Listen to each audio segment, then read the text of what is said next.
Yo, what is up guys? So today I want to bring you guys a video about search algorithms, and today I want to talk a little bit about binary search. So binary search is a very common algorithm when it comes to uh, searching into really large data sets and that are already sorted. So about its time complexity, the best case scenario is where you find the element at the first iteration, so it's constant time, and the average and worst cases are log of n, so it's pretty efficient when it comes to large data sets, not so much when it comes to small data sets. So about its base complexity, you can either implement it using iterative approach, that's what we're going to do here, and you can also use a recursive approach that will have some extra space required because of the recursive call stack. So this is the array we're going to search a value, and the value we're searching for in this case will be 54. And now we'll go through the steps that binary search will perform until we find the element we're looking for.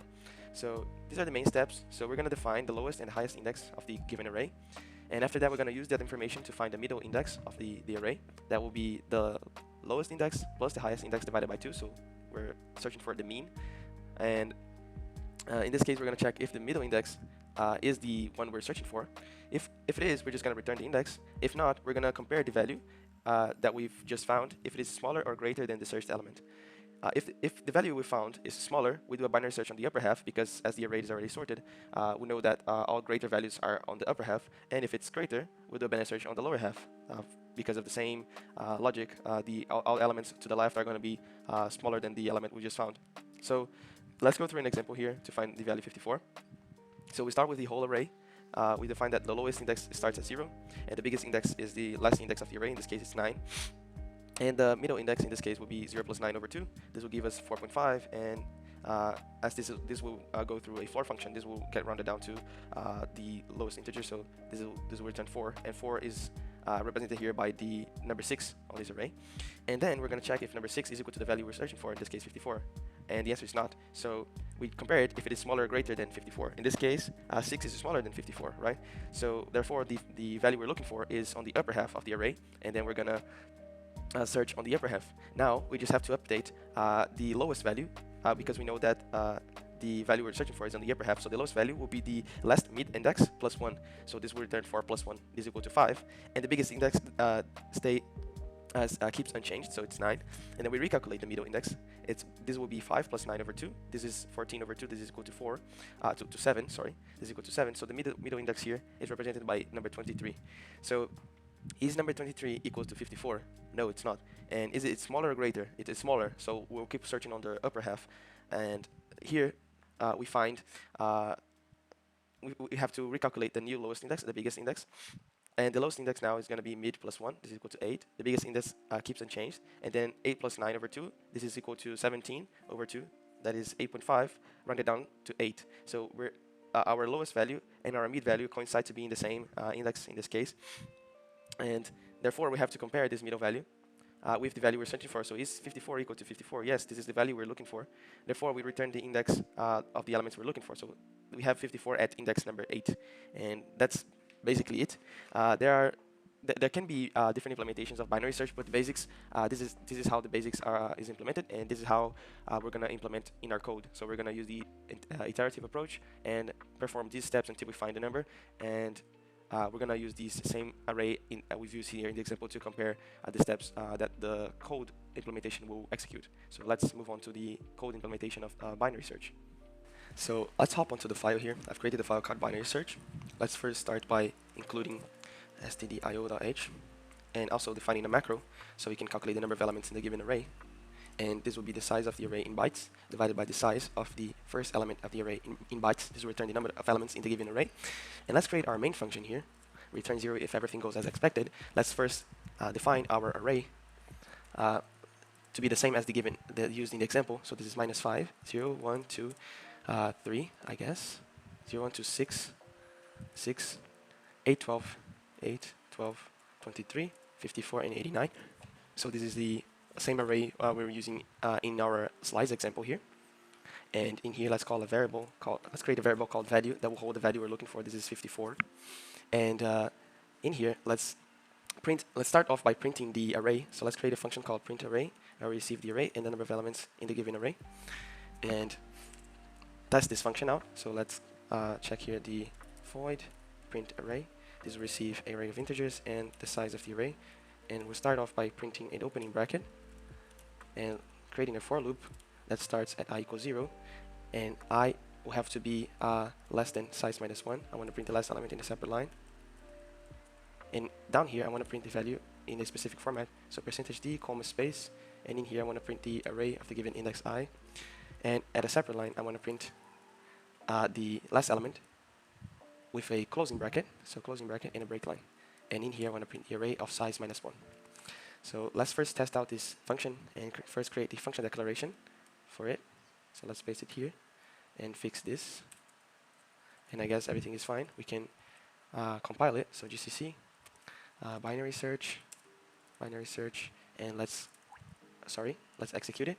So it's printing our array as expected. So now let's hop onto the file again and finish our binary function, now our binary search function. So let's create our binary search function. So let's hop onto line 9 and let's create here a variable int index that will be the return of our binary search. This binary search will receive an array, the number of elements in the given array, and the value we're looking for. And we have to check if the given index, so if the returned index is equal to -1, this is the value we're going to return if the element is not in the array. So if the index is equal to -1, we're going to print to the user the value is not in the array. And let's print not here in capital letters. And we're going to print the value. Else, we're going to print to the user that we found the value. The value is at index. And we're going to print the index here so the user can see. So this is the value and the index. And that's basically it for the main function for now. And let's start creating the binary search function. So it will return an integer, binary search. This will receive an array of integers and the size of this array and the value we're looking for. And if you recall from the slides here, we have the original array and we have to make sure that we have our lowest and biggest indexes so we can search through the array. And at the start, they will all be the low will be at 0 and the biggest will be at size -1. So int low is at 0 and int high is equal size -1. And we also have a mid that will stay 0 for now because we want to update this mid within the loop. So, and the loop will only happen while we have elements in the array to search for. And this only happens while low is less than or equal to high. Okay, and why is that? If you take a look here, when we're looking for a value, we calculate the mid value and compare it with the value we're looking for. If it is not equal to the value, we're going to compare if it is lower or greater. If it's lower, we're going to update the lower boundary to be mid +1, so we can search on the upper boundary, right? That's our case here, and we keep doing that until we find the value. Or if we don't find the value, the last case scenario is when low will be equal to high in the same spot. So we have a subarray that has only one element, and low is pointing to the same index as high. And if we don't find in this example, the low will be greater than high, and there are no more elements to search. Therefore, the element is not in the array. And the opposite could happen, meaning that instead of we finding a value that is lower than the value we're searching for, we could find a value that is higher than the value we're searching for, and then we would have to update high to be mid -1, and therefore we would be able to search on the lower subarray here. And if we don't find the value, again, when low is equal to high, we will only have one element. If we don't find in that scenario, our high would be lower than low, and that's when we break because there are no more elements to search for. And that's why we're creating a loop to search while low is less than or equal to high. So that aside, let's calculate our mid variable for every iteration, and mid will be equal to low plus high divided by 2. As we say here, middle is low plus high divided by 2. And we have to check if the value in the mid index is equal to the value we're searching for. And if it is, we found our value and it's at index mid. And we return this index. Otherwise, we have to compare if the value is lower or greater than the value we're searching for. So if it is lower, the case we're seeing here on the slides. So if the array of if the array of mid is lower than the value we're searching for, we have to update low to be equal to mid +1. So if the value we're searching for is lower than the value we're looking for, we have to update low to be mid +1 so we can search on the upper half.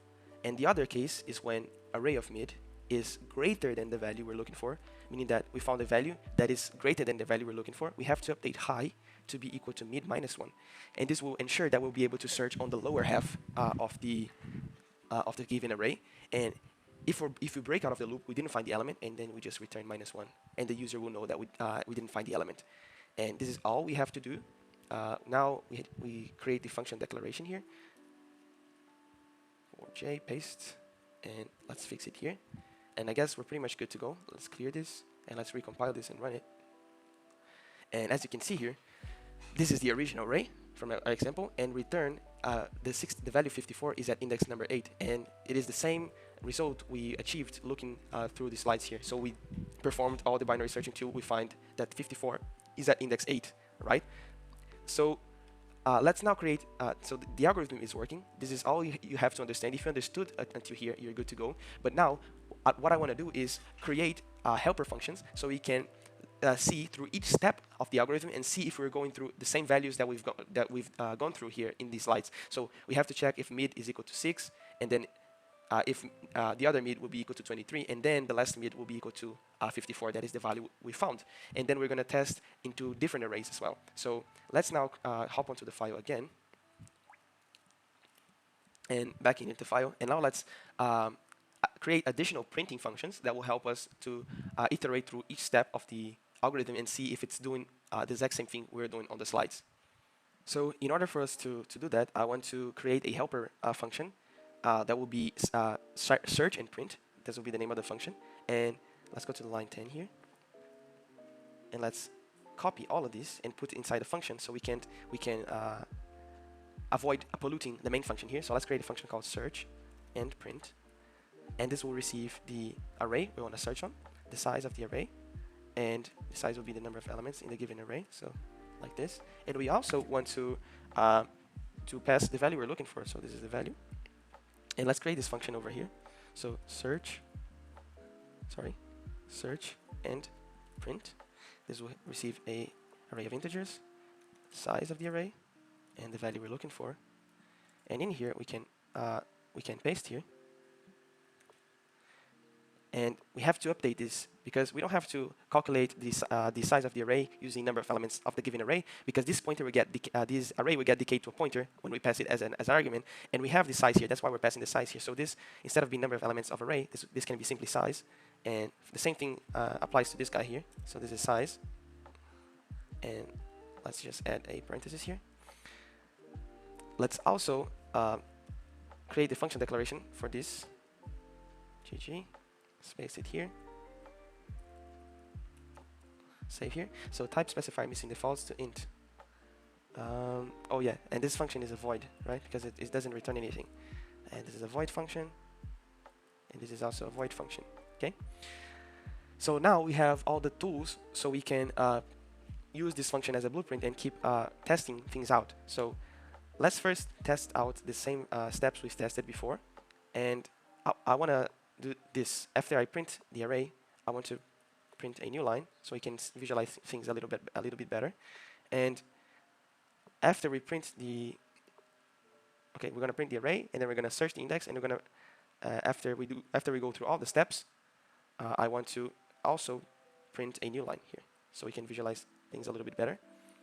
And after each statement here, or at the end of each statement here, I want to print 2 break lines so we can separate things here.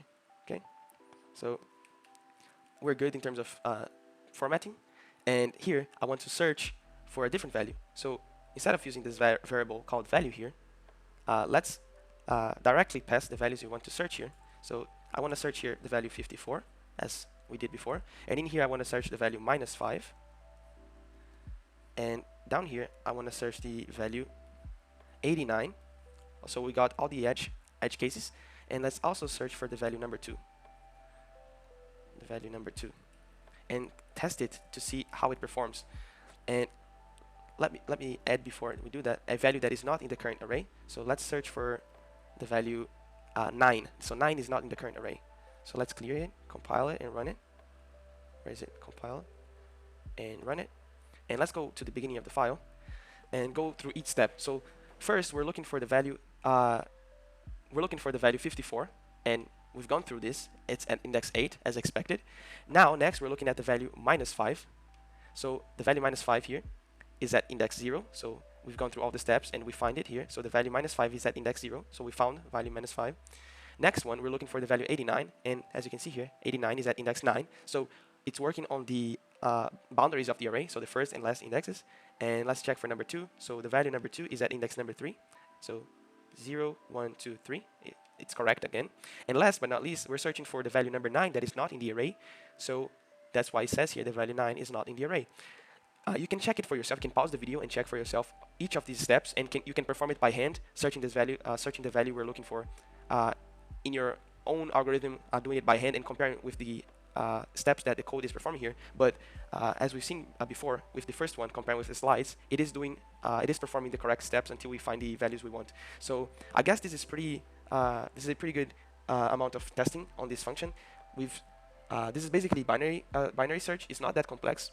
It's basically getting an array, divided it into 2 to find the mid index, comparing with the value we're searching, and searching on the lower boundary or the upper boundary, and keep doing this process. And you have to remember that you can only perform this on a data set that is already sorted, because it is considering that the data set is already sorted, considering all values upwards and downwards from a given index are greater than or smaller, depending on the comparison with the given index. I'll be bringing more videos about sorting algorithms, about searching algorithms, data structures, and related stuff. And if you have any questions, you can post down below here. Every video I try to be as detailed as possible. That's why the video is quite long. But I hope you understand each step we've went through on this video to explain how binary search works. And thanks so much for watching, and I'll see you on the next video. Peace.